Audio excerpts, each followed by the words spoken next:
Angelicus and Equations here. Sperb. Welcome to episode 33 of Sperb Herbs. Today is an interesting one. I love this. This is an herb I take every day. I think it's an amazing herb, and I think it should be more widely used, except we'll get into some of those exceptions. But we're going to be talking about Hong Chu, Monascus purpureus, red yeast rice. Very interesting, fascinating herb. Yeah, maybe in Chinese medicine, but definitely in Western medicine. So what do I mean by that? Let's find out. So we are discussing a super important herb, not used much in Chinese medicine, but it is where some of the best-selling drugs of all time came from, Hong Chu or red yeast rice. Now, I say it's not used much in Chinese medicine. Part of the reason for that is it's actually a staple food in some parts of China. So it's not really medicinal, it's food related to a certain extent. And we're going to see some other uses for this, so very interesting. How this herb is used in Chinese medicine, Western herbology, and what does its main constituents do in biomedicine? That's a lot to cover today. We're going to do it. Of course, we have something a little different, our something a little different. We are going to have our first mini biography looking at the doctor who first discovered statin drugs used for lowering cholesterol. That might be a hint of what we're looking at here with this herb. So let's find out. Before we do, I have some questions for you. Have you ever wanted to give herbs to a patient on drugs? Do you have the knowledge and tools to do that effectively and safely? I am finishing up my drug herb webinar series right now, which gives you real-world tools to answer these questions. As a beginning, the first course will give you an in-depth overview of how drugs, and by the same token, how herbs work on the body. So forget about drug herbs. If you're just interested about herbs, that is a great course to take. The second course in the series focuses on drug-herb interactions and gives you a unique, powerful, real-world tool for assessing them. I call it the drug-herb matrix. This knowledge should be in every practitioner's toolkit. So I'm going to give you these first two courses, 6 hours of CEUs, for 30% off the regular already low price. Just go to www.integrativemedicinecouncil.org/32 and get your discount right now. So that's Integrative Medicine Council, COUN, CIL.org/32. But please hurry. This is a limited time offer, and it's a big offer. So I don't usually give 30% off my CEUs, but I think this is important ones. All right, let's get into today's story. So we're going to talk about Akira Endo and the journey through to statin drugs. We're going to talk about what statin drugs are and why they might be useful for us or not. So born to a rural farming family in Akita, Japan, Akira Endo lived with his extended family. His grandfather was interested in medicine and science and taught little Akira. He became fascinated with mushrooms and molds, and since the age of 10, dreamt of being a scientist. He finished high school and entered Tohoku University's College of Agriculture, graduated in 1957, and went to work for the pharmaceutical company Sankyo in Tokyo. He worked on a project to aid wines and ciders, and a year later discovered a grape parasitic fungus, which produced a useful enzyme. A year later, it was commercialized. That's a pretty big thing for a young scientist. At this point, Akira wanted to work on cholesterol biosynthesis, so the making of cholesterol in the body, but was too late to start a program working with the Nobel Prize-winning Conrad Bloch in the U.S. Instead, he went to work with Bernhard Horaker, and please excuse me if I'm mispronouncing any of these names, on the synthesis of bacterial cell wall lipopolysaccharides. So lipopolysaccharides are part of the bacterial cell wall, as it says right here. For 2 years, he lived and worked in New York. When he returned to Tokyo, Sankyo Research Laboratories offered him the opportunity to work on any project he would like. He speculated molds and mushrooms would produce antibiotics that inhibited HMG-CoA reductase. We're not going to get into the technical names of that. And this inhibition would be lethal to microbes. This was 1968, so that was when I was born, so that's a while ago. In 1972, after looking at 3,800 strains of fungi, his team found a compound that inhibited the enzyme and prevented cholesterol formation. That's 3,800 strains of fungi. That's a lot of fungi. It was a known substance called citrinin. And while it lowered cholesterol in rats, the research was suspended because it was toxic to the kidneys in rats. And that right now is the truth. Citrinin is now considered a toxic substance that needs to be tested for in red yeast rice. So this is naturally occurring. It is part of our herb hongchu, but when you're actually looking at supplementations, you don't want any citrinin in it. It is toxic to humans. So he discovered it. It lowers cholesterol, but it's not good for humans or rats for that matter. Later that year, they isolated 3 substances from a blue-green mold, Penicillium citrinum. Pen 51 was the specific subspecies of Penicillium citrinum, Pen 51, isolated from a rice sample collected at a grain shop in Kyoto. The most active of these 3 was called compactin. So again, they're narrowing things down. This is good science. Figure out if you can find something, let's narrow it down. Compactin was structurally very similar to HMG-CoA and competitively inhibits HMG-CoA reductase. So if, stepping ahead, I just want to connect some dots here. HMG-CoA, which is, I can't remember the H, but methylglutarate, coenzyme A, competitively inhibits the reductase for this. Now these steps, this HMG-CoA is a step in cholesterol synthesis. HMG-CoA reductase is an enzyme that facilitates the production of this changing of HMG-CoA into the next stage of cholesterol formation in the body. So if you can inhibit reductase, if something looks like HMG-CoA, binds with this enzyme and basically prevents the enzyme from continuing. That's what we're talking about here. So it's good to be similar to HMG-CoA in this situation, knock out this HMG-CoA reductase, that stops cholesterol synthesis. And at around the same time as this was discovered, the team of Michael Brown and Joseph Goldstein discovered that patients with familial hypercholesterolemia, so that is genetic hypercholesterol, so too much cholesterol in the blood. So this is a genetic form of that. And it is, on the harsher things, people won't live very long at all, like into their 20s or 30s, and before the cholesterol gets so bad, they have heart attacks and they clog up stuff. It's a horrible, horrible disease at its extreme. So discovered that patients with this familial hypercholesterolemia either partially or completely lost regulation of HMG-CoA reductase. Aha, we're connecting some dots. So this genetic aspect of this means if you're not regulating HMG-CoA reductase, there's a ton of it, so a lot of cholesterol is being produced. So interesting that at the same time, they're finding compactin, which inhibits this reductase. And we're also finding this reductase is a key component, unregulated reductase is a key component of this genetic condition. 1 + 1 = 2. It's very interesting. And it happens like this in science where we discover things at the same time in different realms that help each other. So very interesting. So further study confirmed compactin's efficacy in both normal and familial hypercholesterolemia cells in vitro, which means in test tubes or in Petri dishes or whatever it is, but in the lab.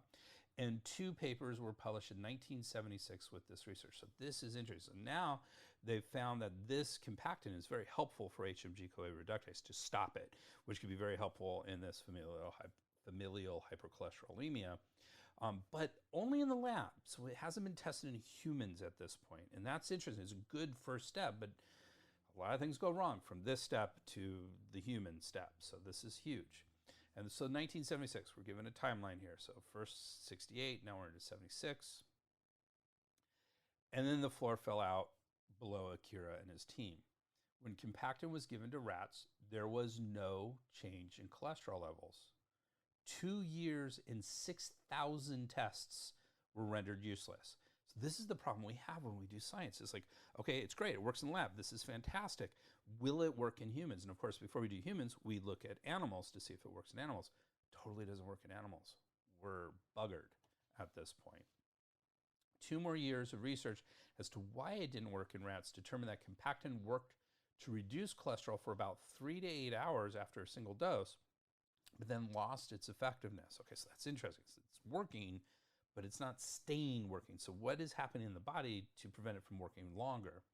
Eventually, they figured out the rat was creating 8 to 10 times the amount of HMG-CoA reductase to counteract the compactin's effects. So they're giving the compactin, the HMG-CoA reductase is being inhibited, and the rat's body's response to that is, hey, we need this HMG-CoA reductase. It's called upregulation. We're gonna upregulate this HMG-CoA reductase. We're gonna make more of it. So it totally overcame the compactin. And so overall, they didn't show any difference in cholesterol, but there was definitely something major happening in the rat, in the metabolism of all this. This also, because of this, it might also work in other animals. So in early 1976, its effectiveness was demonstrated in hens, and then in dogs and monkeys, which is pretty much as close as we get to humans. It was a success. So only rats had this ability to kind of overcome this inhibition of the reductase. And the compactin development project was created, led by our rural farm-raised Akira Endo. And within 8 months came to another research halting problem, though. Large doses of compactin caused microcrystalline structures in the liver cells of rats. So microcrystalline structures are, like they explain, little crystals, like think of little salt crystals in the livers of rats. And these were deemed to be toxic by the toxicologists who looked at them. So as soon as that happens, everyone stops research and goes, what's going on? Can we overcome this, or is it just dead in the water? There's a lot of steps you have to overcome in doing something like this. 9 more months of research before it was determined these structures were non-toxic cholesterol. So the actual crystals were made of cholesterol, and they were considered non-toxic, but they had to do a lot more research to get to that point. But after that, now they could do human case studies, and they were performed on a handful of patients with familial hypercholesterolemia. So again, you want to look at extreme cases. This is life-threatening. If a few people volunteer, that's great. We do it in a few people to see the safety, see if it's effective, all those sort of things. So this is an early stage clinical trial. After determining the proper dosing, the first patient had lots of serious side effects, which virtually disappeared after dropping the dose by 60%. The patient saw an average drop of cholesterol of 30% without severe side effects. That's huge. Think about a 30% drop. Now, we like to think of cholesterol, anything above 200 is a little bit tough. Some of these people with familial hypercholesterolemia, that's considered high, over 200. Some of these people with familial hypercholesterolemia can be in the 300 or 400s. So if you're doing a 30% drop, that's a huge drop that can be very life-saving. So that's really effective without severe side effects. These results were published in 1980. So again, we're doing this timeline. However, in August of that same year, Sankyo pulled the plug on the development of compactin. Again, another obstacle to overcome. The reason, in doses 100 to 200 times what was being used, dogs were developing lymphoma. So I always like to say, everything is poison at high enough doses, even water. If you're not familiar with it, there was a case up in Seattle where some radio shock jocks were, this was in probably the 90s, maybe early 2000s, where they were doing a special, the Nintendo Wii game console was very popular, and they had a contest, hold your Wii for a Wii. So they'd drink a quart of water, and they'd have to hold their Wii, and in another hour they'd do another quart, and they had to hold their Wii. They kept doing that. Someone died from that, from water poisoning. And so water is toxic at a high enough dose. So in this case, 100 to 200 times what was being used, that's a lot. And they halted this. I don't agree with that. I mean, I think let's look into it, but man. So they halted it. Research continued at Merck, however, they stopped it at Sankyo, but it continued at Merck. And a few universities, and a large-scale clinical trial was started by Merck in 1984. Lovastatin was approved by the FDA in 1981. So lovastatin is the first statin drugs. We call them statin drugs because they all end with a statin at the end. They're all cholesterol drugs. They're the main cholesterol drugs that we use. So there you go. So that is sort of a timeline. So this started, the research really started in about 1968, and it actually came out in the world in 1987, so almost 20 years before it was actually usable. If you're not familiar with lovastatin, we're not going to get, we'll get into it a little bit, but if you're not familiar with lovastatin and the statin drugs, these are considered probably the most effective and safest of all the cholesterol drugs, and the first of the cholesterol drugs. So very helpful. There's lots of other classes now. None of them are considered as effective and safe as the statin drugs, and lovastatin was the first. All right, so we've talked about all this. Let's talk a little bit about what cholesterol is. Why do we even build it in our bodies? And we're just going to briefly do this. But so cholesterol is naturally produced by the body and used in cell membranes, hormones, bile acids, and in producing vitamin D. So it's absolutely necessary. We couldn't survive without some cholesterol. It's packaged in complexes for transport around the body with lipids and proteins, and these are called lipoproteins. So it combines the lipids and the proteins, lipoproteins. And these come in various densities, usually broken down into low and very low density lipoproteins. These are known as LDLs or VLDLs, and are considered the bad cholesterol, if you've ever heard of bad cholesterol versus good cholesterol. These are the things that have been associated with heart attacks and other cardiovascular conditions. And so we want to make sure we don't have too much LDLs and VLDLs in our bodies. And then they also get packaged into something called high-density lipoproteins, HDLs, and these are considered the good cholesterol. These are the ones that go around and kind of scrape off that's sort of the thought, the plaques and stuff, and makes them easier to get rid of. So HDLs are good. We want higher HDLs. We want lower LDLs, VLDLs. There's something in between called IDLs, intermediate density lipoproteins. I don't know exactly. Those aren't usually tracked on a typical cholesterol test, and I think they're kind of considered relatively neutral, not bad but not good, So we want higher HDLs, we want lower LDLs and VLDLs, and what these HMG-CoA reductase inhibitors, which is what a statin drug is, it's that reductase we were talking about earlier. It inhibits that, just as we were talking about. What they actually do is they raise HDLs a little bit and lower LDLs and VLDLs quite dramatically. And so that's why they're very good at this. It actually has both benefits to it. So why is cholesterol an issue in general? Why are we worried about it? We hear it all the time, don't we? We're always getting checked when we go to, once you hit a certain age, they're always checking your cholesterol whenever you go to the doctor. So the reason why it's an issue is elevated levels of blood cholesterol have a higher incidence of atherosclerosis. So that is plaque buildup in your blood vessels. As you can imagine, that's not a good thing. And these can lead to a myocardial infarction. That is the technical term for a heart attack. Not just a heart attack. We're not just worried about heart attack. We're also worried about cerebral vascular accidents, which are strokes. So you can be both.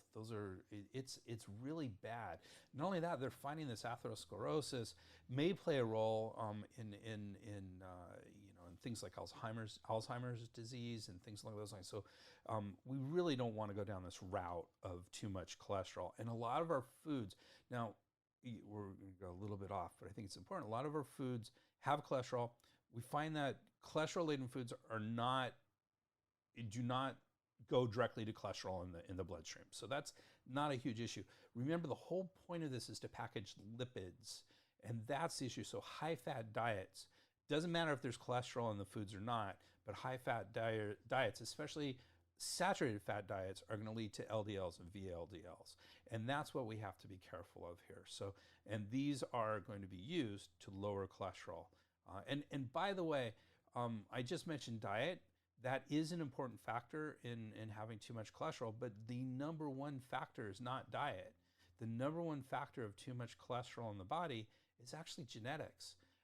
There are plenty of people who are very thin and still have very high cholesterol levels because of the genetics involved. And there are those who are very large and do not have cholesterol levels, and that's because of genetics as well. So genetics is the number one risk factor for dyslipidemia, which is the current name, which just means odd lipids in the blood.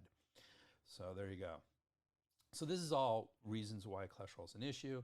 The incidence of death from cardiovascular disease strongly corresponds with the concentration of blood plasma cholesterol. So this is very technical language. This is a correspondence. We do have mechanisms of action. We do see cause and effect mechanisms of action, but we're still kind of proving the cause and effect, but very high correspondence. So correlation. So definitely where we're at. We want to control our cholesterol to prevent the leading cause of death, which is cardiovascular disease in the West. There are a wide variety of cholesterol-lowering drugs, as I mentioned earlier.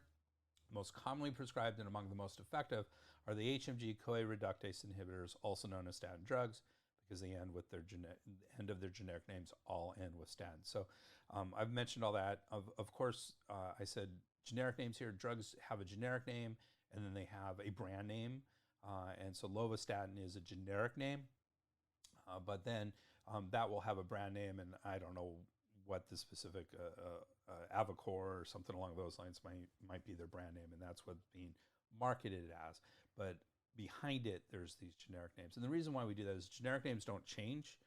So if you say a generic name, you know which drug you're talking about, but brand names do change, and there might be several companies making the same drug, and they may have very different brand names, but they all have one generic name, so we know what's going on. So statin drugs have two major mechanisms of action. We've already talked about it. So the first one is inhibiting 3-hydroxy-3-methylglutarate. That's that HMG. I remember I told you I couldn't remember the H on that. It's hydroxy. Methylglutarate. Coenzyme A, reductase, which we've already mentioned. It's an enzyme necessary to produce cholesterol. Due to lower LDL in the blood, so once you start lowering the cholesterol, what happens is the cell starts to produce more LDL receptors on the cell surface because the cell's going like, hey, where's all my cholesterol? I need cholesterol to do my functioning. So what they start to do is they put receptors on the cell surface so that the cell will be able to get in more cholesterol from the blood. And that actually takes it out of the blood and puts it inside the cell. So where it's not as bad for the body, it's when it's in the blood, these LDL cholesterol, when it's in the blood, that's when we're worried about. That's when plaque formation, atherosclerosis can happen. And so if we can bring it inside the cell, that's much better. And so it has two mechanisms. It prevents the production of LDL and cholesterol in the first place. And then it also takes out, it causes changes to take out from the blood what's already in the blood. So there's a lot less in the blood. You're not producing it, you're not putting it in the blood, plus you're taking it out of the blood. So very, very helpful for that. There are other effects of the statin drugs, include tending to raise HDL, as I mentioned, the good cholesterol. They stabilize plaques so they don't break off and form an emboli. So an emboli is a little piece of foreign substance in the blood that can block blood vessels. Very, very bad. That's how heart attacks happen. That's how one type of stroke happens. And so you want stabilizing these plaques so there's no breakoffs. That's huge. That's a big advantage.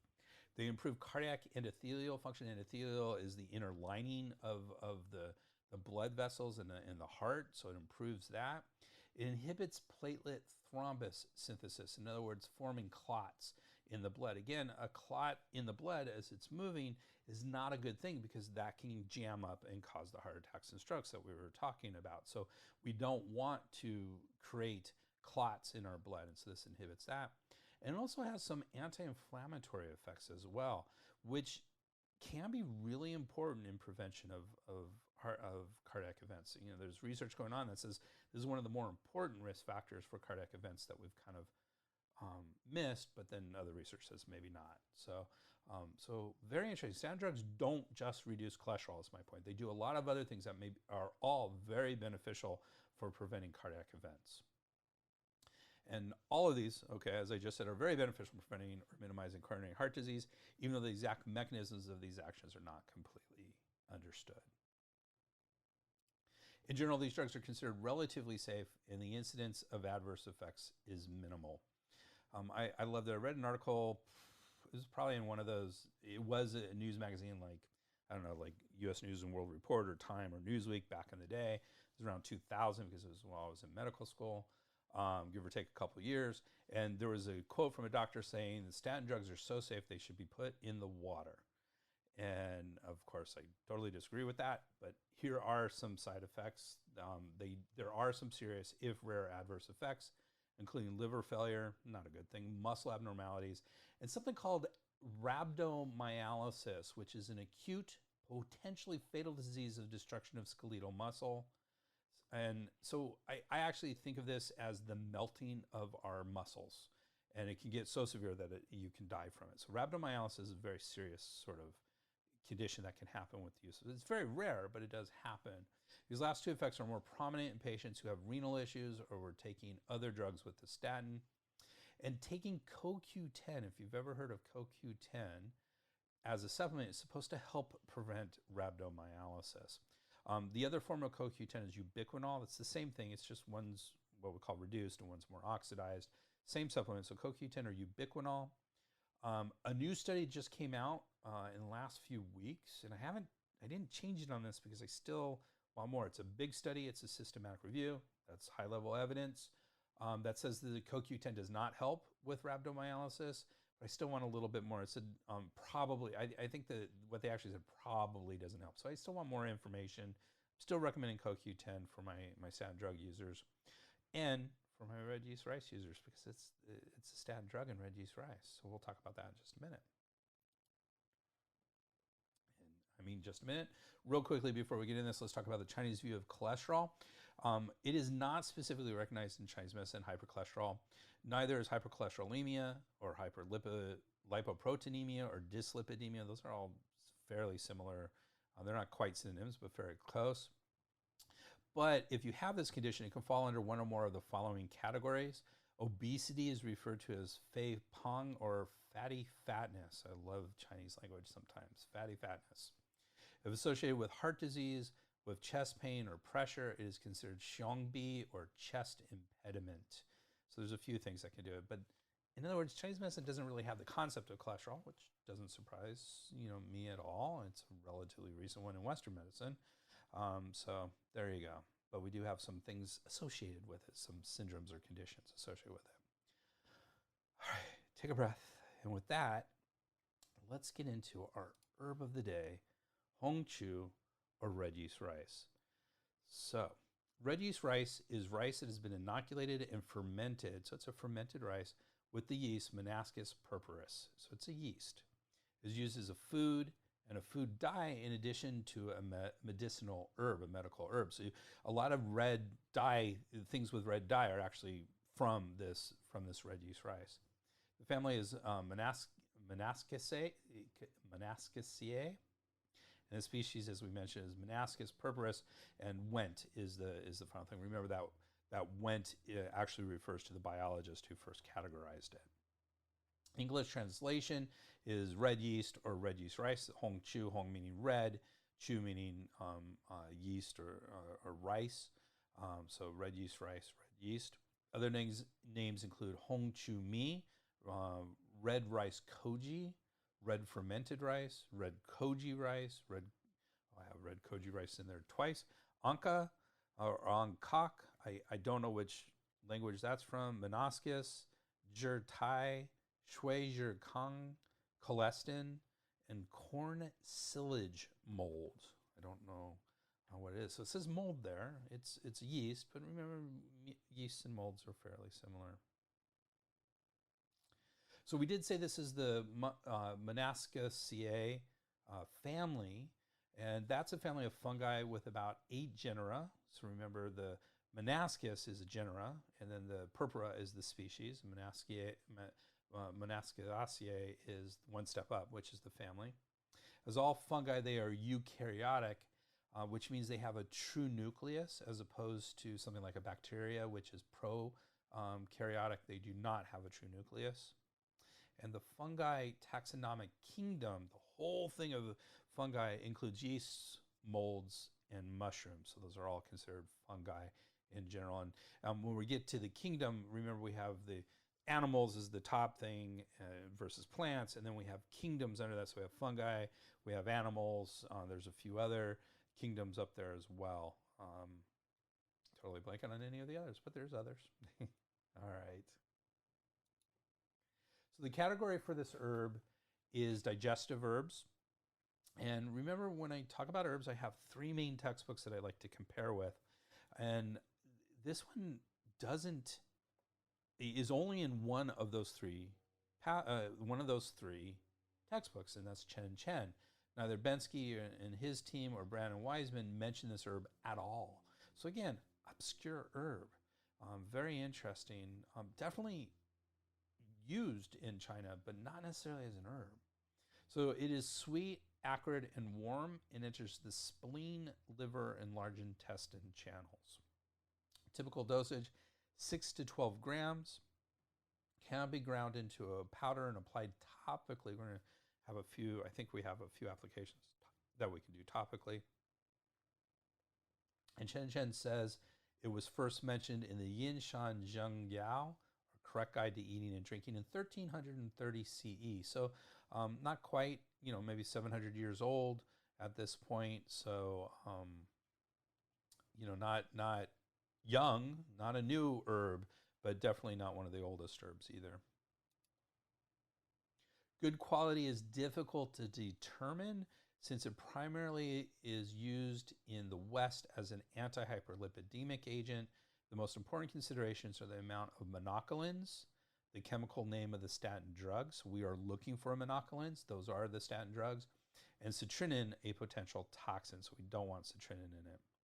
Both of these are determined through lab testing and not easily available to the public. So here's my biggest issue with red yeast rice. So there's a great company that I love to use. It's called Consumer Lab, or Consumer Labs actually, .com. That's what it is. And I pay for a subscription for them. And what they do is they go around and test supplements. And they just, like 2 weeks ago, finished a new test for red yeast rice. This is now the third test I've seen over the last 5 or 6 years from them. The same high quality is still the same through all three of those. There's that brand, which I can mention, or you can send me an email and I'll be happy to, I'll mention it. It's called HPF Cholesterol, is the one that they always think is the best. Love it. Everything else, they had, I think, half of them failed the test this time around, which hadn't happened before. Most of them are failing these tests because there's very little red yeast rice in these supplements. So I'm a big fan of red yeast rice supplements for patients rather than going on a statin drug, because I'd rather have a whole food supplement than a refined drug in my patients if they're open to that. So I love red yeast rice as helping someone. It's not exactly a Chinese approach, but I think it's very helpful. But I'm like, there's only one brand. Every other brand doesn't work. And it's interesting. And by the way, that one brand, if you do a search for it, trying to find it, you will find that the FDA sent them a warning letter saying their herb is adulterated with, oh my God, lovastatin. No, lovastatin was discovered from this herb. It's not adulterated with it. So the FDA has it wrong. I kind of totally disagree with what the FDA is doing. I don't always disagree with the FDA. So, just be aware. That's where I'm at. It's called HPF Cholesterol, Cholestene, I think. I'm looking up because that's where I have it, and I can't see it's behind my light. So quality is really important, is the bottom line here. There's a lot of red yeast rice supplements and a lot of really bad red yeast rice supplements. So I do not use just any old red yeast rice supplement. All right, with that bit of controversy, let's move into the Chinese medical actions here. Strengthens the spleen and stomach and promotes digestion. Well, that's the traditional category of herb that it's herb category that it's in, is digestion promoting, a digestion sort of digestive herbs is the category. So that's all good. Helpful for indigestion and food stagnation. Food stagnation, of course, is a nice Chinese diagnosis. It invigorates the blood and eliminates blood stasis. That's interesting. Not a usual thing you see in this herb category. It says it's useful to treat blood stasis in postpartum women, traumatic or external injuries, and abdominal pain caused by blood stasis. So those are some of the reasons for it. Again, this is one of its actions. If I'm thinking about moving the blood, I am absolutely not thinking about red yeast rice as an herbal supplement to do so. Not a commonly used for this. It's interesting that it does do it. And it's helpful for us to know that, but it's not one of the strongest herbs in this, and it's not one of the first herbs most herbalists, I don't think any herbalist would think of for doing that in a Chinese context. Western uses, as mentioned earlier, this herb can be used as a food dye. And it's not really part of a traditional Western herbology. It is used in a more modern Western herbal approach to treat dyslipidemia or high cholesterol or triglycerides in the blood, as we've been discussing. So it is used as a Western herbal for that, but I think it's being used in sort of a pharmaceutical style when it comes to doing that. And like I said, I do that in my practice, but I'm totally open to the argument as to whether in Chinese herbs we should be using herbs in a more pharmaceutical style. Usually with Chinese herbs, we think of, nice big formulas that balance out, not necessarily big, but formulas that balance out the good and the yin and the yang, the good and the bad of each individual herb. And we don't usually give herbs singly. There's a few exceptions to that. And here we're kind of doing that. You have high cholesterol, here's this herb. And it's kind of a singular thing. I do use it. I have seen results in my patients, but I'm very aware that that's not my usual approach to herbology, because I'm more of a traditionalist than that in general. Some commentary on this herb. Chen have a short commentary on this herb and says, for centuries, hongqiu has been used in China as both food and herbal medicine. It has also been used as a coloring agent to prepare fish sauce, fish paste, rice wine, and red soybean curd. In the late 1990s, it was introduced and used in the US as a dietary supplement to promote healthy cholesterol levels. That promote healthy cholesterol levels, that terminology is very much the Federal Drug Agency, the FDA's approach to these. We cannot say it helps cholesterol or lowers cholesterol. That's a drug claim, and we couldn't do that without getting FDA approval. But we can say promote healthy cholesterol levels. It's a very FDA approach to how to say that. A comparison, one other herb that's in the ballpark of this is called shenchu, or massa fermentata. And shenchu and red yeast rice are both fermented and similar in their actions. Shenchu promotes digestion and relieves food stagnation, as well as protecting the stomach from difficult to digest substances. Hongqiu invigorates the blood and treats blood stasis and is used to treat hyperlipidemia. So that's actually a really good sort of point here, is that blood movement, that invigorating the blood aspect. If we're going to kind of say cholesterol is something in Chinese medicine, one of the most likely Chinese diagnosis is going to be a blood stagnation or blood stasis sort of scenario.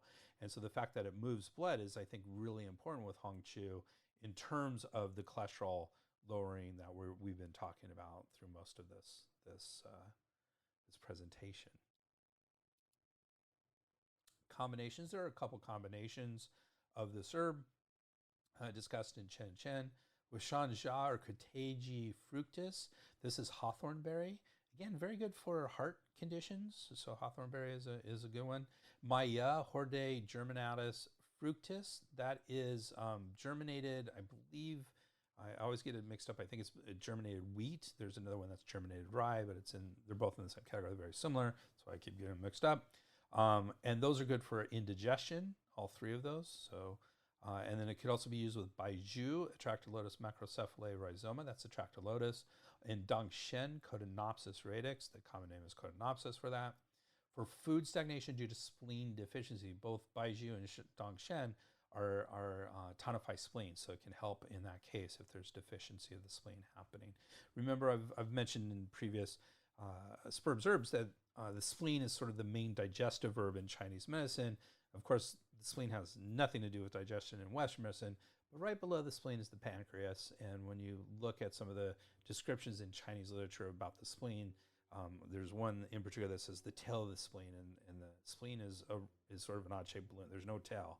And so what they're really talking about right below it is this triangular pancreas. So I think the spleen in Chinese medicine is the same as the spleen and pancreas in Western medicine. In that context, it's very helpful for digestion, a very big part of digestion. All right, and there are also several combinations for use in blood stasis. However, like I said, it's not a commonly used herb for these conditions in general. Contents of this herb. So it contains monocidin, monocolin K and Ka, also known as lovastatin or mevinolin. So there's that lovastatin drug that we've been talking about. It came from this herb. There are other monocolins, including J, L, M, and X. One other, I think, was developed into a statin drug as well. So there's more than one statin drug that was developed from red yeast rice. There's starch, fatty acids, phytosterols or plant sterols, including beta-sitosterol, which we're going to mention in just a minute, and campesterol, as well as isoflavones and niacin. Niacin is an interesting one to have in this herb because niacin at high doses is also an anti-cholesterol drug. And so that's a very interesting fact that it's part of this herb as well. Here's that beta-sitosterol that I was mentioning is a plant sterol that may help heart disease and high cholesterol, as well as benign prostatic hyperplasia. So just the beta-sitosterol alone has some benefits as well. So you can start to see why I'd rather have my patient on this herb or an extract of this herb rather than lovastatin, because lovastatin doesn't have any of this other stuff. But there's a lot of things working similarly in red yeast rice that doesn't happen in lovastatin. And I think whole foods in general are going to be safer, have fewer side effects, and are going to be can be very effective in doing things. So I like this herb for that reason. Campesterol may also help with some of these conditions as well. High doses of niacin, as I mentioned, can aid in hypercholesterolemia. Niacin is particularly great. So I said the statin drugs lower LDL and slightly raise HDL. So it's got two benefits here. Niacin slightly, very slightly lowers LDL, but greatly it's the best drug for raising HDL. And so that's if you want to raise HDL, niacin is the way to go with it. So that can be very helpful for that. So really good combination here.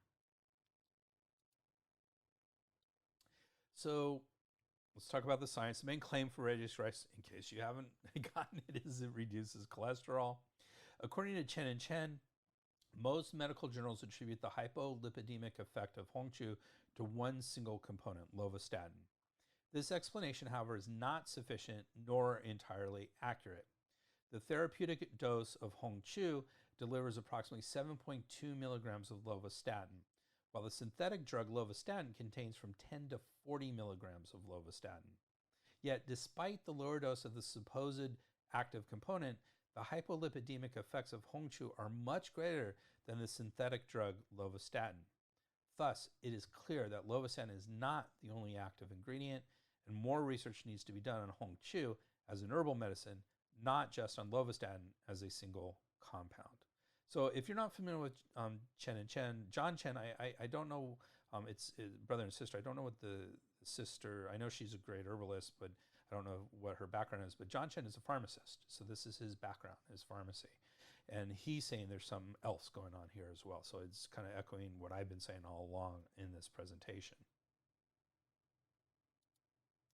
Chen Chen also included a clinical study of 502 patients, so fairly well powered, with hyperlipidemia in a randomized single-blinded trial. So not top-end trial. We usually want double-blinded trial. Very easy to do with herbs, so don't know why it was single-blinded. But at least it was randomized. That's important. So I'm just saying, yeah, a little bit of a grain of salt. So in this case, 600 milligrams of Hongqiu were given twice a day.